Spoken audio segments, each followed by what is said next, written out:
Quelques mots pour vous remercier de vos interventions. À titre personnel, j'ai passé un très bon moment et je trouve que ce sont deux interventions qui illustrent bien ce que la recherche peut apporter, c'est-à-dire qu'on a une intervention avec Mehran qui est, je vais dire, beaucoup plus large. Vous avez un parcours professionnel qui est riche, vous l'avez rappelé, vous êtes passé par beaucoup de choses et on a eu un petit peu une vue périphérique de beaucoup de choses.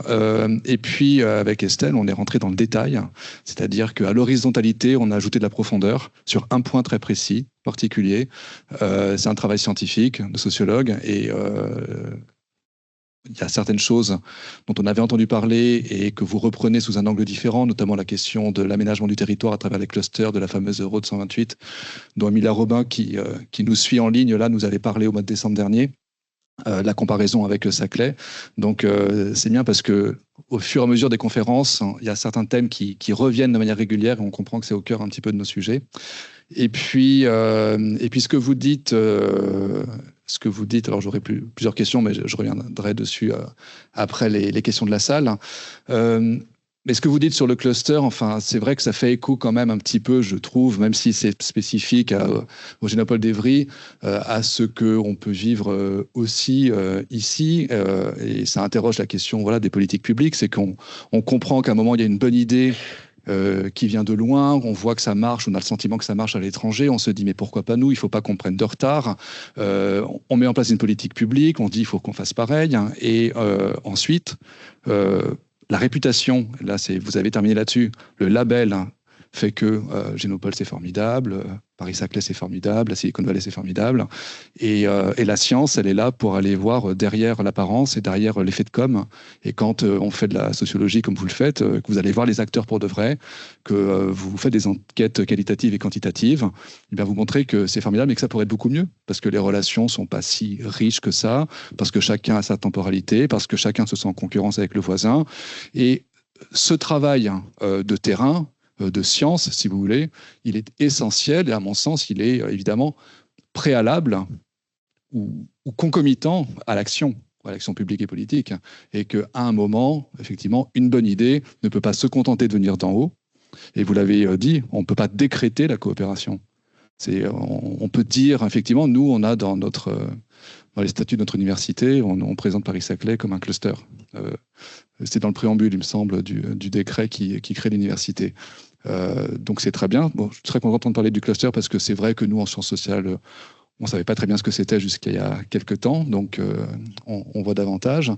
Mais voilà, le type de travaux que vous conduisez me paraît essentiel et même s'il ne s'agit pas de faire que chaque université ou chaque centre de recherche ait son propre sociologue attitré pour faire la sociologie de son institution, je pense qu'il est nécessaire effectivement d'avoir un travail réflexif sur soi-même pour penser la construction et réorienter la construction.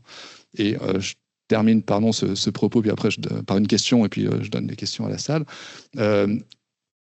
Est-ce que vous vous êtes contenté dans vos travaux d'être descriptive, c'est-à-dire de rendre compte de ce que vous avez observé, ou est-ce que vous avez fait, parce que c'était votre commande, vous vous êtes libéré de votre commande. Ça, pour le chercheur, c'est très bien. Vous avez dit, on m'a commandé le comment et j'ai décidé de travailler sur le pourquoi. Donc ça, je loue la liberté que vous avez prise. Mais est-ce que vous avez fait des propositions? Est-ce que c'est possible, envisageable, en disant voilà comment vous pourriez améliorer les choses et favoriser la coopération, favoriser le travail des chercheurs et des industriels et des chefs d'entreprise, ou est-ce que vous vous êtes contenté de dire voilà les limites de la construction et voyez ce que vous faites de mes travaux? Je vais être très rapide, c'est la deuxième option. Non, déjà aussi pour peut-être j'ai eu la liberté de faire aussi la thèse que je voulais et je pense que c'est pas forcément en fait parce que j'étais aussi dans un écosystème, même si c'était les sciences de la vie, mais j'étais aussi dans un milieu qui sait ce qu'est la recherche et du coup la distance critique, etc. Et que donc mon commanditaire avait à cœur que je mène une thèse comme il se doit avec mes propres questionnements et voilà. Et ensuite sur la question du coup des recommandations. J'ai rendu une sorte de de petits documents un peu plus opérationnels, mais qui faisaient plus un état des lieux, des principales conclusions de mon travail, mais sans aller jusqu'à la recommandation. Et ça, c'était quelque chose qui était assez défendu à la fois par moi et par mon directeur de thèse qui soutenait pas mal cette idée que j'étais là pour livrer une analyse, un compte rendu, et qu'après c'était au gestionnaire du cluster de s'en saisir ou pas, et de prendre les décisions en fonction, quoi. J'ai envie de réagir là-dessus. C'est une petite actualité. Enfin, la semaine dernière, je faisais une conférence doctorale. Alors, l'une des participantes qui était là est partie dans l'autre conférence, mais elle était présente sur la question de la neutralité axiologique et de savoir si les sciences sociales et humaines doivent se contenter de la descriptive ou si elles ont la possibilité de proposer et donc de devenir un petit peu normative. Donc, je comprends que vous en êtes resté à la description. Est-ce que vous êtes renseigné ou est-ce que vous savez si vos travaux, si on s'est saisi de vos travaux, si des choses ont été engagées, ou est-ce qu'il y a simplement derrière vos travaux le plaisir intellectuel que vous avez eu sans débouché concret ?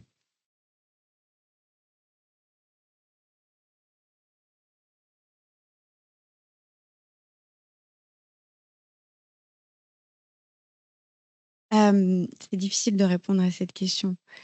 En fait, déjà, plusieurs personnes de Génopole sont venues à la soutenance, donc ils ont pu déjà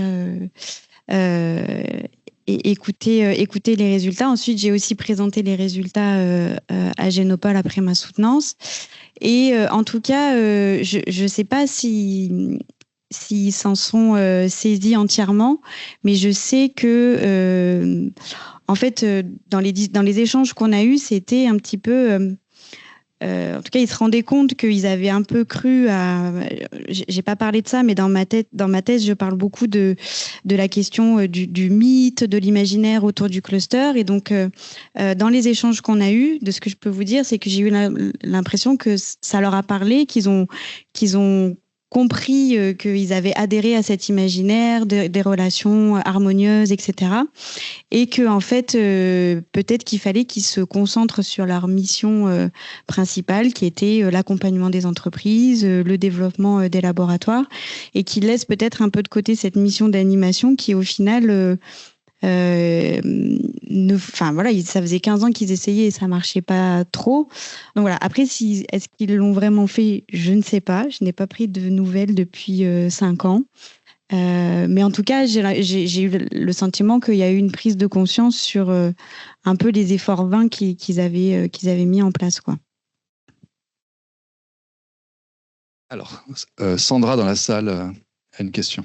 Je vais juste le temps de venir donner la parole à Hugo Révillon qui est en ligne et qui souhaiterait intervenir pour poser une question. Hugo, tu peux prendre la parole? Oui, bonjour. Voilà, je sais que vous me voyez sur le grand écran. Désolé de ne pas avoir été présent tout d'abord.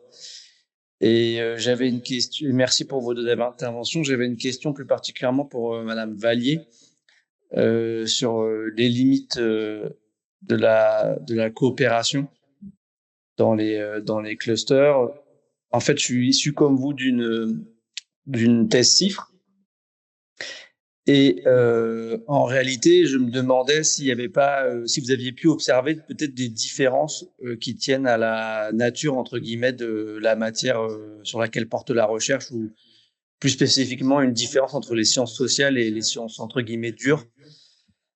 Par exemple, en droit, nous, la thèse CIFRE, elle est plus utilisée, on va dire, comme un moyen de trouver un financement pour le doctorant qu'en réalité comme une manière de coopérer entre des structures privées et des établissements de recherche, ce qui tient peut-être parfois au fait qu'il y a une difficulté pour les structures privées de comprendre réellement ce que c'est la recherche en droit. Voilà, merci beaucoup. Si, je pense que clairement, il y a une différence dans l'application entre sciences expérimentales et sciences sociales. C'est sûr que moi, j'ai pu rencontrer en plus des doctorants CIFRE au sein de Génopole et où du coup, là, l'intérêt pour les entreprises, il était très net sur justement mener en parallèle un travail doctoral et aussi aboutir à un brevet pour commercialiser l'idée au sein des entreprises. Et donc là, je voyais vraiment du coup la différence par rapport à ma propre expérience où c'est vrai que moi, il fallait que que je bataille un peu plus pour montrer l'intérêt de ma présence et l'intérêt de ce double statut doctorante salariée de Génopole. Donc oui, je pense clairement qu'il y a des différences entre les deux. D'accord, merci. Est-ce que vous pensez qu'il y aurait peut-être un travail de sensibilisation à faire de la part peut-être des établissements du supérieur, mais peut-être aussi de la part de l'État aussi, du ministère par exemple? Par rapport aux tests CIFRE en particulier? Oui, pour, on va dire, valoriser le recours à la CIFRE dans le domaine des sciences sociales. Ouais. Et plus sur aussi... Enfin, en tout cas, moi, quand j'étais doctorante, je trouvais qu'il y avait beaucoup de représentation aussi autour de la thèse CIFRE, où du coup, ça pouvait être aussi considéré comme une thèse un peu professionnelle, qui était un peu moins scientifique, etc. Donc, je pense que clairement, j'ai l'impression que ça a quand même un peu évolué, mais que clairement, il y a encore des efforts à faire, à la fois, soit des ministères, des organismes de recherche pour justement montrer la pertinence de ce genre de dispositif. Moi, je faisais aussi partie d'une association qui était l'association des doctorants CIFRE en sciences humaines et sociales, et où du coup, on a beaucoup travaillé sur ces questions. Et du coup, c'est cette association qui a donné aussi lieu à l'ouvrage que j'ai présenté en introduction sur justement les modalités de production de connaissances dans ces dispositifs de recherche. Merci beaucoup. De rien. Merci pour vos questions. Bonsoir, merci. Alors, je ne sais pas si ça marche, mais ça marche. Bonsoir, donc Sandra Charrère-Petit. Je suis professeure ici en sciences de gestion et du management. Et j'ai dirigé, jusqu'à il y a très très peu, un laboratoire qui s'appelle le Rythme et qui est un laboratoire qui rassemble les chercheurs en économie et en management de Paris-Saclay, périmètre employeur, comme on dit de manière moche. Et donc, je voudrais rebondir sur vos deux interventions parce que je trouve que ça a très bien illustré certains points. Moi, je dis souvent aux doctorants, et c'est assez proche, hein, la sociologie et la théorie des organisations, c'est vraiment proche. C'est d'ailleurs pour ça que j'étais dans ton jury. Je dis souvent aux doctorants, et c'est vrai que nos doctorants ne sont pas forcément dans les laboratoires parce que nos souris à nous, elles sont dans les entreprises, elles sont dans les organisations. Donc, il faut aller voir les souris là où elles se trouvent. On peut plus difficilement les faire venir. Donc, les observer, les questionner, etc. Et ce qui est, et je suis pas du tout sûre que nos méthodes, enfin, je suis même sûre du contraire, nos méthodes scientifiques de réflexion, nos modes de raisonnement, il n'y en a pas 50 en sciences, on a exactement les mêmes.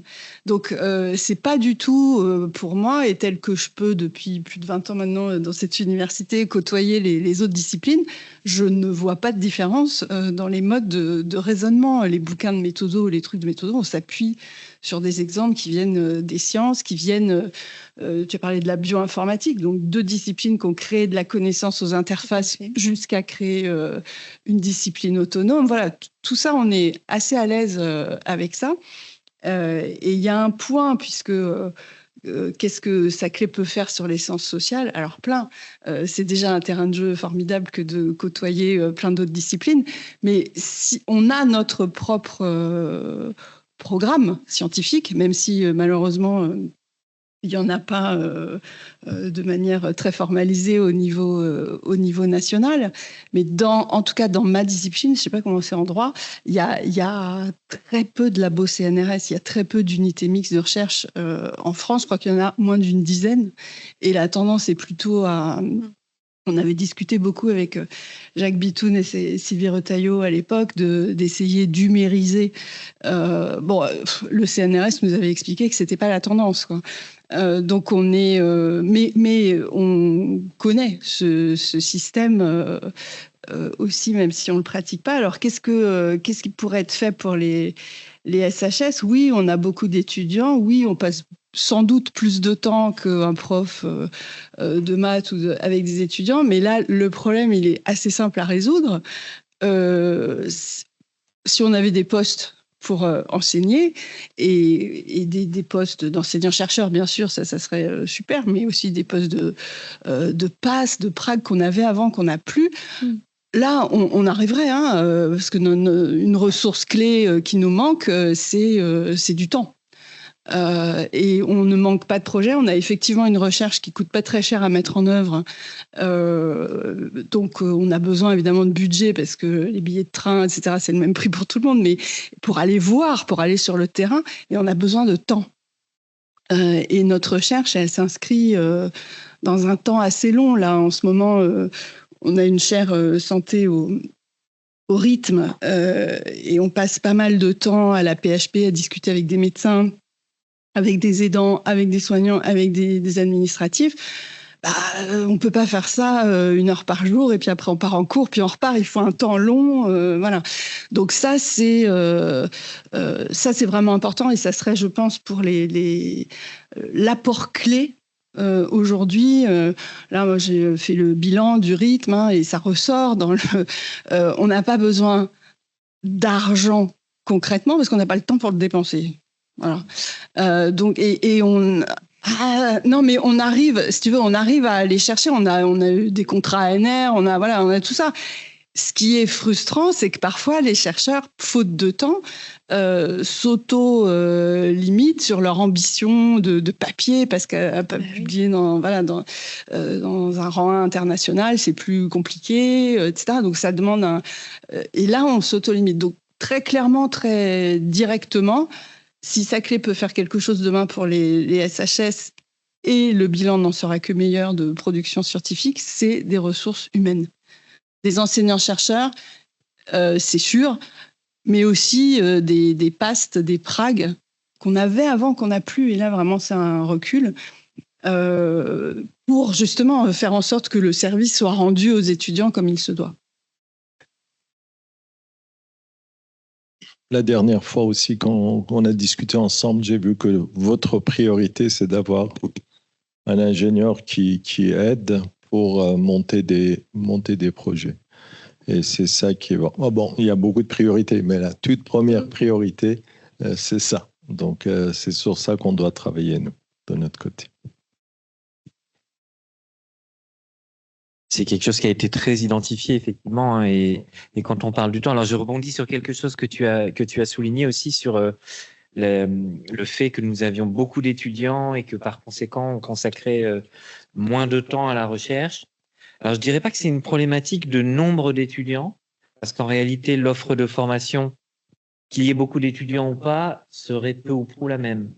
Ce qui, en revanche, est problématique, et tu le soulignes, c'est le nombre d'enseignants-chercheurs en mesure de faire ces enseignements et à concurrence aussi d'une offre de formation qui ne peut pas, entre guillemets, désenfler pour rester concurrent en termes de formation.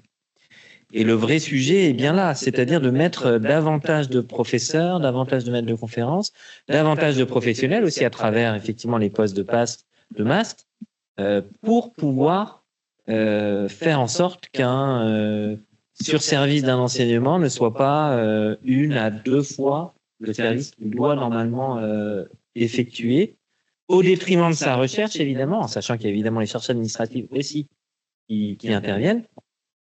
Souvent, ça se fait au détriment, non pas de la recherche, parce que nous avons quand même des bilans sur les laboratoires qui sont, pas nous enorgueillir, mais en tous les cas assez flatteurs. Le vrai sujet, c'est effectivement que ça se fait au détriment aussi du bien-être et de la santé des uns et des autres. Et ça, à un moment, ça n'est plus supportable. Après, On parle beaucoup depuis 2 ans, en particulier 2-3 ans, de IA.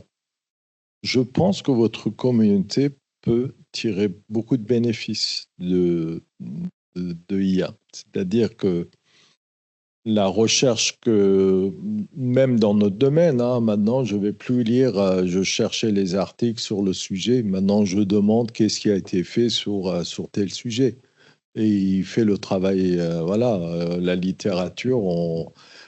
Je me rappelle quand j'étais en thèse, j'allais à la bibliothèque pour trouver des revues, pour feuilleter, pour trouver un article en relation. Mais bon, ça a changé, il y a eu l'ordinateur, il y a eu Internet, mais il y a. Et oui, là, vrai. il faut voir comment vous pouvez l'intégrer, comment on peut vous aider à bénéficier de cette possibilité qui pourrait vous décharger, que ce soit sur le volet de recherche ou que ce soit sur le volet d'enseignement. En même temps, il y a des contre-exemples. Je pense notamment à un ouvrage qu'on est en train d'élaborer avec mon collègue et ami Benoît Blotin sur le Green Deal européen, où on a fait un appel à contribution et les contributions, les propositions de contribution que l'on a reçues, pour certaines étaient réalisées par l'IA, avec des références totalement farfelues. Là, c'est le collègue qu'on connaissait, qui n'avait jamais produit aucun article sur le Green Deal, et qui était pourtant cité dans une biographie florissante. Donc, l'IA, c'est un outil. Ça viendra. C'est comme un couteau, donc on peut faire beaucoup de choses avec un couteau.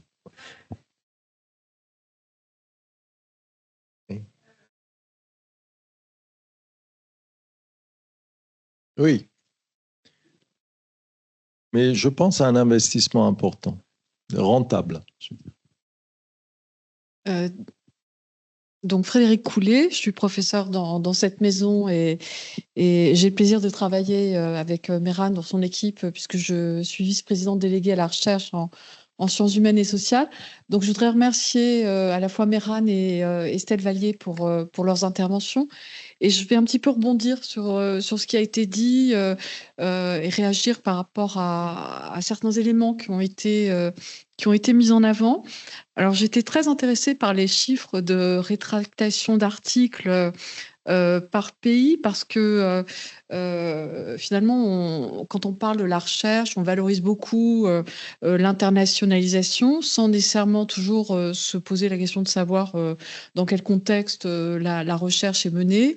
Alors, j'imagine peut-être que des sociologues ont travaillé sur le sujet et que je n'ai pas connaissance de ces travaux, mais intuitivement, en appliquant des raisonnements venus des sciences humaines et sociales, on peut imaginer que la fraude scientifique peut avoir des liens avec les classements internationaux en matière de corruption, par exemple, et donc retrouver les états que l'on a identifiés dans les rétractations d'articles, naturellement, c'est quelque chose de parlant, et je mets ça en lien avec d'autres indicateurs, par exemple l'indice de liberté académique, où on va retrouver parmi les pays dans lesquels l'indice est particulièrement bas des États qui sont non démocratiques, mais aussi également, et même en Europe, des États qui sont des démocraties, mais des démocraties libérales. Donc ça, c'est assez intéressant à observer. Alors, je ne vais pas revenir sur la particularité des sciences humaines et sociales et le besoin de moindre infrastructure et de plus de temps. Ça, je crois qu'on est tous d'accord. Outre tous les éléments que vous avez mis en avant, il y a quand même une évolution avec la massification à l'université. C'est un mouvement, c'est pas seulement une réalité, c'est un mouvement. Et ce qui finit par soulever des difficultés, c'est le fait qu'au bout du mouvement, on a de moins en moins de temps, d'où la nécessité de quantifier le temps de recherche et le temps d'enseignement, par exemple. La question des taux d'encadrement dans ce contexte-là est naturellement importante. Moi, ce qui me semble significatif de l'époque, et là-dessus, je voudrais exprimer deux préoccupations concernant les sciences humaines et sociales. C'est l'importance des classements internationaux. On sait les liens qui existent entre l'Université Paris-Saclay, les conditions de sa création et le classement de Shanghai. Si on se tourne vers le classement de Shanghai, on trouve les sciences sociales, mais pas vraiment les sciences humaines, ce qui interroge malgré tout. Et quand on trouve ces sciences, pas toujours dans des conditions qui manifestent une vraie compréhension de ce que sont les disciplines, puisque par exemple on retrouve la géographie dans les sciences naturelles, ce qui est un peu étonnant. Alors ça, il y a quand même une problématique autour de l'évaluation, autour de la prise en compte des sciences humaines et sociales, en interdisciplinarité avec les autres sciences, en interdisciplinarité entre elles et en autonomie, puisque souvent l'interdisciplinarité est comprise malgré tout comme une sorte de valeur ajoutée pour... disons que les sciences humaines et sociales peuvent être comprises comme une sorte de valeur ajoutée pour les sciences dures, alors ce qu'elles peuvent être, mais ce qu'elles n'ont pas vocation à être de manière plus générale. Et puis la dernière chose que je voudrais dire, et ça correspond à une préoccupation dans le contexte international actuel, on a vu comment l'administration Trump s'est attaquée en priorité à la recherche dans le domaine de l'environnement, dans le domaine de la santé, aux sciences humaines et sociales, en particulier sur la thématique du genre ou bien sur certains volets un peu critiques sur les discriminations, par exemple. Est-ce que ces difficultés-là, on peut les retrouver dans nos contextes européens. Il y a quand même des signaux qui... Alors déjà, il y a une réalité première qui est que la recherche en sciences humaines et sociales comporte une part critique qui n'est pas forcément dans des temps historiquement un peu difficiles, quelque chose que l'on recherche. On voit bien qu'actuellement, je le dis de manière euphémisée, mais je pense que dans le contexte actuel, la recherche d'une vision critique n'est pas nécessairement une priorité. Donc naturellement, les sciences humaines et sociales sont en première ligne, mais pas seulement. Tous ceux qui cherchent dans le domaine de l'environnement, qui mettent en évidence, par exemple, l'impact de certaines activités en matière de réchauffement climatique, sont vivement critiqués. On veut remettre en cause leur parole. Donc, on voit bien que l'analyse critique de phénomènes qui sont à l'œuvre n'est pas à l'ordre du jour. Or, c'est une partie tout à fait essentielle de la recherche en sciences humaines et sociales. Quand on s'intéresse à la place des entreprises, on va raisonner en termes de responsabilité sociale des entreprises, de devoir de vigilance, et on voit la fragilité de décision. Hier, le président de la République française annonçait se positionnait pour dire qu'il fallait remettre en cause la directive sur le devoir de vigilance, directive qu'il avait portée quelques mois auparavant. Donc, je pense qu'en réalité, dans le contexte d'ensemble qui dépasse très largement nos universités où nous nous trouvons, il faut être attentif à ces réalités-là parce qu'elles vont directement impacter nos libertés académiques. Elles les impactent déjà, mais elles vont les impacter dans l'avenir. Voilà la remarque que je voulais faire. Je suis tout à fait sur la même longueur d'onde et pour montrer que même en Europe, il faut être très, très vigilant. C'est flagrant quand on voit les thématiques qui ont été choisies pour l'appel Choose France. La thématique SHS n'existe pas. Donc ça, c'est un très mauvais signal, très regrettable. Ça montre que, voilà, ce que tu as dit, c'est vrai aussi en Europe. Voilà. J'ai juste une question qui est en ligne d'Emilia Robin, qui s'adresse à vous, Estelle. La dynamique motrice pour créer ce cluster part-elle principalement du pouvoir étatique ou bien trouve-t-elle aussi sa source dans les acteurs institutionnels locaux et ou dans les acteurs directs, type chercheurs ou entreprises? Ok. Eh ben, c'est un peu la rencontre des deux. C'est un peu ce que j'ai expliqué rapidement, mais quand même, en ce qui concerne Evry, il y a vraiment toute une dynamique scientifique qui s'est créée à partir d'acteurs locaux et notamment la FM Téléthon qui s'est implantée très tôt sur le territoire.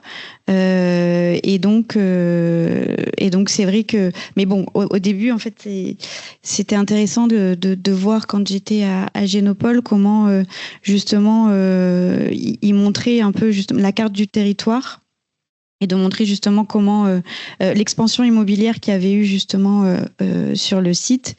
Et donc, au tout départ, voilà, il y a des acteurs, mais ils sont quand même peu nombreux. Et une fois que du coup il y a la lettre de mission qui est faite à Pierre Tambourin pour créer le bioparc, et donc là il y a de l'argent qui vient pas que de l'État, mais aussi des collectivités territoriales, de la région, du département et des communes environnantes. Et donc là ça prend une autre ampleur.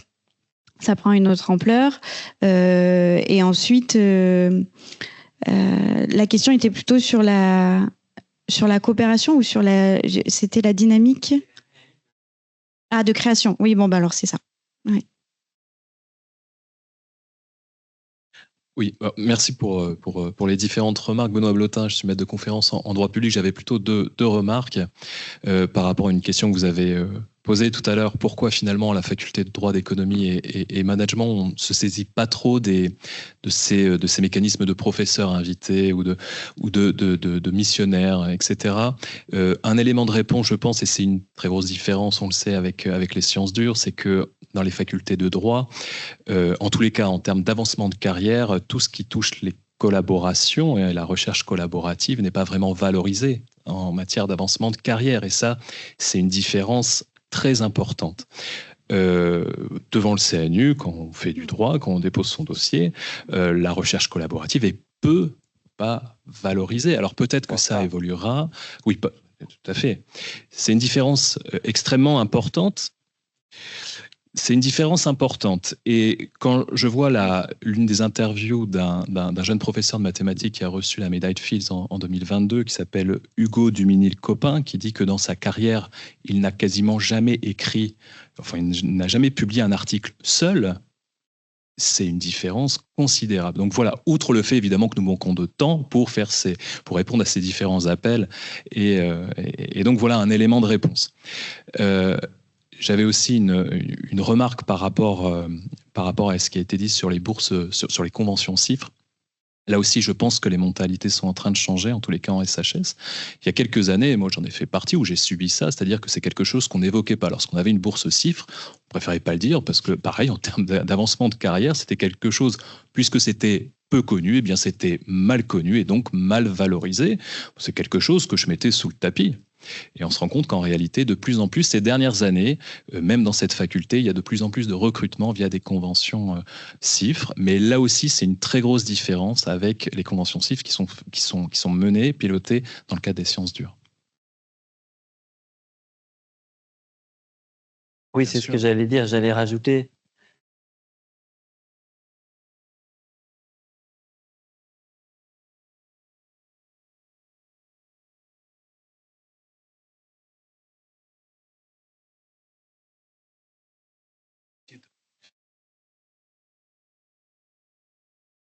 Nous, je pense, si je peux relativiser un petit peu, effectivement, pour l'économie et le management, c'est moins le cas, mais par rapport à ce que tu as expliqué, tout simplement, hein, vos souris sont dans les entreprises et les financements y sont. Donc, nous, il y a une voie royale, c'est le contrat doctoral, la Terra ensuite, pour finir sa thèse. C'est une réalité. Et la pénurie de financement, en réalité, nous conduit à aller vers des sources de financement alternatives, mais qui ne deviennent pas des sources, comment dire, en tous les cas, c'est comme ça que ça a été pendant très longtemps, ça a tendance à changer, des sources nobles, et donc dans le sens bonnes pour faire une carrière. Voilà. Et ça c'est quelque chose, effectivement, c'est une mentalité, un tour un tour intellectuel des universitaires en droit qui doit être modifié. C'est pas forcément évident. Et pour les professeurs invités, c'est vrai qu'en droit, on en a quelques-uns sur certains domaines. Il faut pas non plus oublier que majoritairement, le droit, c'est un droit national. Donc, inviter des professeurs étrangers, oui. Quand on a des liens en réalité individuels, c'est davantage ça qui se fait. On va pas se dire précisément pour trouver des collaborations. On en fait. Donc, effectivement, quand on fait du droit comparé, on a des relations avec les États étrangers, avec les collègues étrangers, en Europe, aux États-Unis, en Afrique. Ça, c'est une réalité. Le droit international public tend plus d'ailleurs à avoir ce type de collaboration parce que le droit international public, qu'il soit en Afrique, aux États-Unis, en Europe, c'est le même. Enfin, ça devrait être le même en tous les cas. Mais donc, on s'en sert sans doute pas assez, c'est vrai. C'est faute de temps, faute peut-être aussi d'énergie. Clarisse Siméan, donc maître de conférence en histoire du droit. Je poursuis votre remarque sur l'IA et voilà, vous présentez en tout cas cet outil comme un facilitateur pour faire des recherches. Sans doute, voilà, il faut qu'on s'approprie cet outil, mais en soi, en fait, l'IA ne va pas être un accélérateur en fait de recherche, pas davantage en fait en sciences qu'en sciences humaines, parce que voilà, on mesure un petit peu les contraintes de cet outil, de la nécessité en fait que cet outil puisse répondre au principe de l'intégrité scientifique. Voilà, et pour ça va demander beaucoup en fait de temps, de vérification, etc. Donc c'est un outil évidemment qui va sans doute révolutionner nos pratiques, mais en soi, il ne va pas, en tout cas, développer nos recherches. Voilà, il faudra de toute façon appliquer nos méthodes scientifiques avec ce nouvel outil. Mais je ne pense pas en tout cas qu'il y aura une production scientifique exponentielle à partir de cet outil. Voilà, c'est simplement cette remarque. Et il y aura sans doute, en tout cas, beaucoup plus de contrôle à effectuer, de vérification, et sans doute, voilà, peut-être qu'il y aura des rétractations aussi d'articles, aussi en masse à partir des années, à partir voilà, des mois qui viennent. Je ne suis pas tout à fait d'accord avec vous au niveau de accélération. En fait, c'est un petit peu comme les ordinateurs. Avant, on faisait tous nos calculs avec... je me rappelle, j'avais des règles pour faire des calculs. Voilà, il y a 40 ans. Et quand il y a eu les ordinateurs, ça va plus vite. C'est incomparable. Donc, ça va plus vite avec IA, mais... vigilance accrue sur l'utilisation de l'IA, tous ces problèmes-là, bien entendu, il faut être extrêmement vigilant. Tout ce que je voulais dire, c'est qu'il faut s'en approprier, mais avec un usage correct. Il va y avoir des détecteurs d'utilisation d'IA dans les journaux scientifiques. Je vous donne un exemple. Il y a le journal Nature qui a un auteur qui a envoyé un article pour publication et parmi les auteurs, il a mis IA, ChatGPT. Il a écrit à l'éditeur, j'ai utilisé ChatGPT pour avancer dans mon introduction, etc. Et je le mets comme auteur. Et Nature a refusé de mettre comme auteur en disant que c'est un outil que vous avez utilisé, vous avez le droit. Avant, on lisait les encyclopédies, etc. C'est un outil comme les autres. Donc, il n'y a pas, sa place n'est pas parmi les auteurs. Mais bien sûr, mais on doit être extrêmement vigilant vis-à-vis des étudiants. Maintenant, vous ne pouvez plus leur demander de faire des rapports. Parce que moi, ma fille, qui est en gestion à Paris, elle est paresseuse, elle ne travaille pas beaucoup. Donc, je lui demande pourquoi tu as des examens, il faut travailler, etc. Il dit, moi, je donne mon cours à ChatGPT et je demande à ChatGPT quelles sont les questions que le prof peut me demander à partir de ce cours. et ChatGPT sort des questions avec les réponses. Oui, c'est extrêmement dangereux. Donc, il faut qu'on soit très vigilant. On ne peut plus demander à un étudiant, allez-y, faites un rapport sur... Voilà, ça ne sert à rien. Il faudrait que nos façons de travailler, d'enseigner et mener la recherche changent avec l'IA. Ça va aussi pour les sciences dures, hein, ça c'est sûr.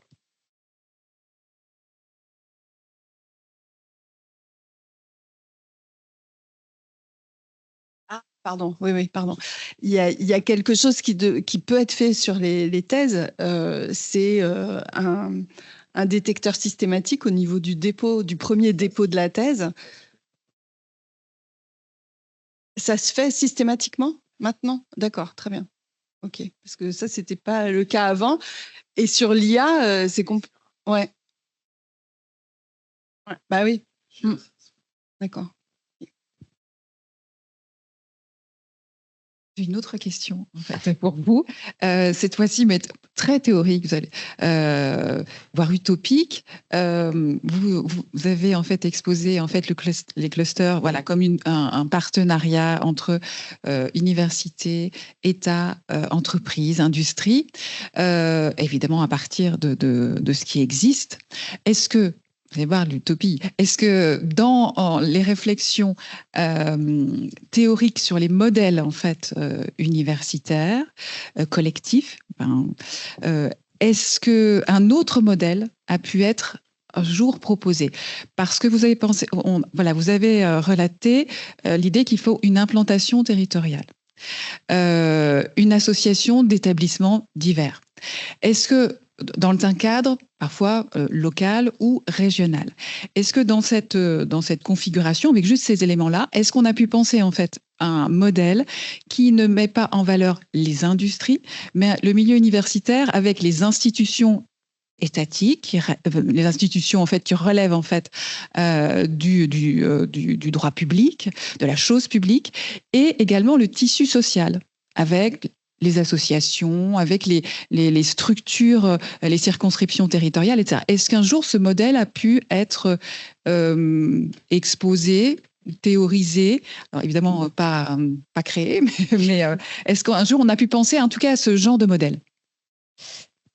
Alors, je prétends pas être exhaustive sur le sujet, mais à ma connaissance, non. C'est même plutôt l'inverse. Il y a beaucoup de travaux sur des grappes d'entreprises, des groupements d'entreprises, enfin tout ce que j'ai dit sur le district industriel qui ensuite a introduit la dimension scientifique et technologique. Il y a vraiment toute une littérature, et ça Sandra elle le sait mieux que moi, mais sur plus des territoires industriels et des entreprises que des travaux sur des modèles qui partent d'institutions ou de laboratoires de recherche publics. Enfin, ça, sauf si toi tu vois aussi quelque chose, mais non. On est dans l'utopie, ouais.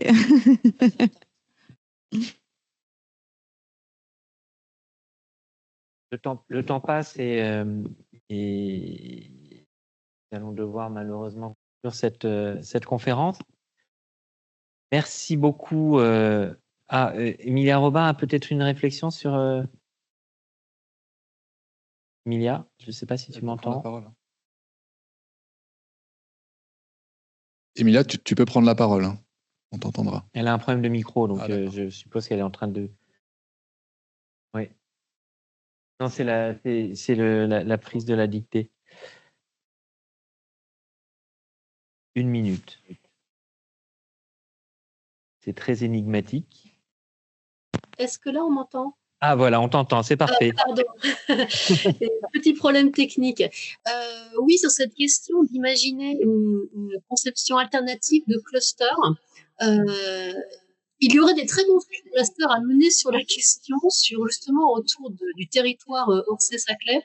Dans les années 70, on a rêvé, il y avait eu un projet de fonds d'innovation Paris-Saclay qui s'appellerait le FIPAS, qui aurait été géographiquement localisé sur le plateau de Moulon et qui aurait été un lieu de rencontre industrie, recherche, société civile, avec un lieu physique qui aurait été à la fois un club, un Rotary, un Fab Lab, un lieu d'exposition, une scène expérimentale. C'était porté par un industriel polytechnicien qui est décédé en fait à peine le projet lancé et le projet s'est effondré. Mais il faudrait regarder sur le long terme ce qui a été fait par l'association des établissements scientifiques, qui a ensuite donné Île de Sciences sur le plateau de Saclay, et qui est né en fait en 75-76 du constat qu'il y avait des établissements, des entreprises, des habitants qui ensemble étaient réunis sur ce territoire, qui étaient arrivés tous depuis 15 à 20 ans maximum, et donc avec une histoire commune très faible, et donc l'intention de créer des liens aussi bien sur un plan scientifique que personnel, que culturel, afin de créer une identité commune du plateau de Saclay. Donc les ambitions étaient larges, les résultats n'ont pas été inexistants, mais bien évidemment bien plus faibles.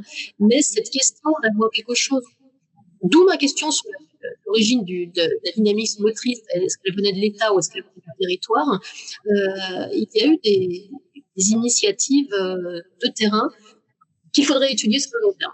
Donc AES et puis ensuite Île de Sciences qui existe toujours. Merci beaucoup, Emilia, pour ces précisions. Je vous propose donc de conclure notre conférence pour aujourd'hui. On aura de toute façon l'occasion de rediscuter encore de tout cela tous ensemble. Et je vous souhaite une très bonne soirée. Merci beaucoup pour votre participation active à tout cela. À bientôt.